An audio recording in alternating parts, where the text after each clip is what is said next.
नमस्कार। Storm of RP channel में आपका स्वागत है। ओम नमो नारायण। आप सब कैसे हैं? आज हम सुनेंगे 31वां अध्याय। भगवान कृष्ण जी बोले, प्राचीन काल में उज्जैन में एक महापापी और दुरात्मा धनेश्वर नामक ब्राह्मण रहता था। वह रस, चमड़ा और कंबल आदि का व्यापार करता था। वह वेश्यागामी और मद्यपान आदि बुरे कर्म करता था। चूंकि वह रात दिन पाप में रत रहता था, इसलिए वह व्यापार में नगर नगर घूमता था। एक दिन महिष्मतिपुरी, जो राजा महिष ने बसाई थी, इसलिए वह राजा के नाम से ही विख्यात थी। नगरी के पास ही पाप नाशिनी पुण्यकर्णी भगवती नर्मदा बहती थी। उस नदी के किनारे देश देशांतर से आए यात्री कार्तिक व्रत करने को कुछ दिन के लिए ठहरा करते थे।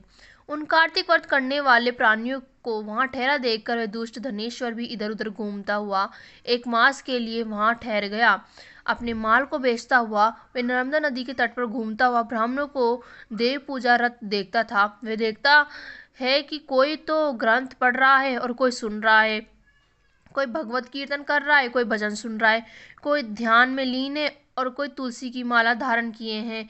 बस इसी तरह वे भगवत भक्तों के बीच में रहा और वैष्णवों के दर्शन करता रहा, उनको स्पर्श करता रहा, उनसे वार्तालाप करता रहा और भगवान विष्णु के नाम स्मरण के पुण्य को अर्जित करता रहा।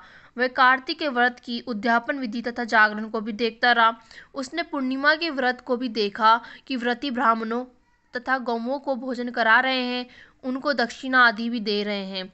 उसने नित्य प्रति भगवान शंकर की प्रसन्नता के लिए होती दीपमाला भी देखी। त्रिपुर नामक राक्षस के तीनों पूर्व को शंकर जी ने इसी तिथि को जलाया था, इसलिए शिव जी के भक्त इस तिथि को दीप उत्सव मनाते हैं। जो मनुष्य मुझ में और शंकर जी में अंतर मानता है, उसकी सारी क्रियाएं निष्फल हो जाती हैं। धनेश्वर वहाँ की पूजा विधि देखता हुआ इधर उधर घूम रहा था कि उसे काले सर्प ने काट लिया और वह भूमि पर गिर पड़ा। उसकी यह दशा देखकर वहाँ के दयालु भक्तों ने उसे चारों ओर से घेर लिया और उसके मुंह पर तुलसी दल मिश्रित जल के छींटे देने लगे। और जब उसके प्राण निकले तो यम के दूत उसे बांध कर कोड़ों से मारते हुए यमपुरी को ले गए। उसे देख चित्रगुप्त ने यम से कहा, इसने बाल्यकाल से लेकर आज तक बुरे काम ही किए हैं। इसके जीवन में पुण्य तो लेश मात्र भी नहीं दिखाई देता। यदि मैं पूरा 1 वर्ष आपको सुनाता रहूं तो इसके पापों की सूची समाप्त नहीं होगी। ये महापापी है, अतः इसको एक कल्प तक घोर नरक में डालना चाहिए। चित्रगुप्त की बात सुनकर यमराज ने बड़े क्रोधों में आकर उसे अपना कालनेमी के समान भयंकर रूप दिखाते हुए अपने अनुचरों को आज्ञा देकर कहा, हे प्रेत सेनापतियों, इस दुष्ट को मुग्धरों से मारते हुए कुंभी पाक नरक में डाल दो। सेनापति ने मुद्गरों से उसका सिर फोड़ते हुए कुंभी पाक नरक में ले जाकर खोलते हुए तेल के कड़ाव में डाल दिया। प्रेत सेनापतियों ने जो ही तेल की कड़ाव में फेंका तो लपलपाती हुई आग अपने आप ठंडी हो गई, जैसे कि प्रहलाद को अग्नि में डालने से वह ठंडी हो गई थी। यह विचित्र घटना देख के प्रेत सेनापतियों ने यमराज के पास जाकर सब हाल कहा।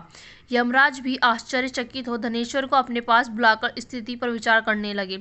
उसी समय नारायण नारायण का कीर्तन करते हुए देव ऋषि नारद जी भी वहां आ पहुंचे और यमराज से कहने लगे, हे यमराज, ये ब्राह्मण नरक में डाले जाने के योग्य नहीं है, क्योंकि इसने अंत समय में कुछ शुभ कर्म किए हैं जो कि नरक यातना को नष्ट करने वाले हैं।